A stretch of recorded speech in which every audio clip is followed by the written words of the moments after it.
તમારો બાપ કેટલી સંપત્તિનું બલિદાન આપે છે.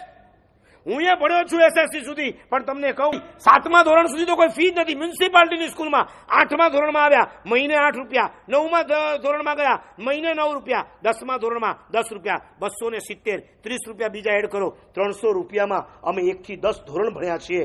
તમે કેટલા રૂપિયા તમારા બાપના ખર્ચ્યા, ત્યારે તમે હજી સીએના ઠેકાણા નથી તમારા.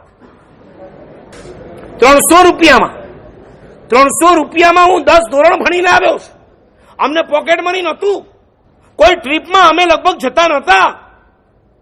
એ વખતની એવી અમારા મા બાપની પરિસ્થિતિ પણ નથી. અમે સમજી શકતા હતા અમારા મા બાપને. મને યાદ છે અમે જે કપડાં પહેરતા હતા એમાં ક્યારેક ગાભા થીગડા મારીને આ મા બાપે અમને કપડાં પહેરાવે છે.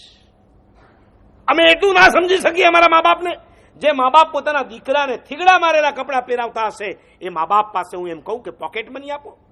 રિસેસમાં મારે રમવા જવું હોય, ખાવું હોય, કરવું હોય, મને પૈસા આપો. કયા મોઢે હું એમની પાસે માગી શકું? અમે જિંદગીમાં 1 રૂપિયો નથી માગ્યો. તમારા પોકેટ મની અલગ, તમારા મોબાઈલના ચાર્જિંગના અલગ, તમારા મોબાઈલમાં રિફિલિંગ કરાવવાના અલગ. કેટલા નખરા તમારા! અને એમાં 10મા ને 12માં તો લિટરલી તમે તમારા મા બાપને બ્લેકમેલ કરો છો.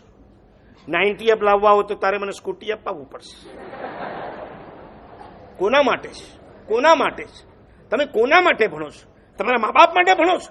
તમારા મા બાપ તમે સુખી રહ્યો એના માટે આટલી મહેનત કરે, અને એ મા બાપને તમે હેરાન કરો. બલિદાન આપતા શીખો.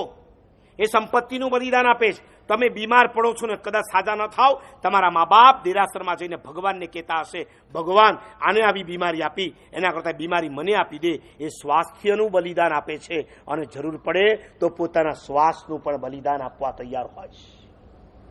તમે કોના માટે કંઈક બલિદાન આપ્યું ખરું? તમારા ભાઈ, તમારી બહેન, તમારા મા બાપ, તમારા મિત્ર, તમે કોના માટે બલિદાન આપ્યું હોય યાદ કરો. Selfish, totally selfish. હું અને મારું, એમાં મારે કોઈનું બીજું વિચારવાનું જ નહીં. તમને ક્યાંય કોઈના માટે ખસાવાની ઈચ્છા જ ન થાય. આ એવો કાળ છે કે સગી બેન ખાતર પણ કોઈ ઘસાવા તો તૈયાર નથી. એનું નામ આગળ આવતું હોય તો એની તંગડી ખેંચવા તૈયાર છે.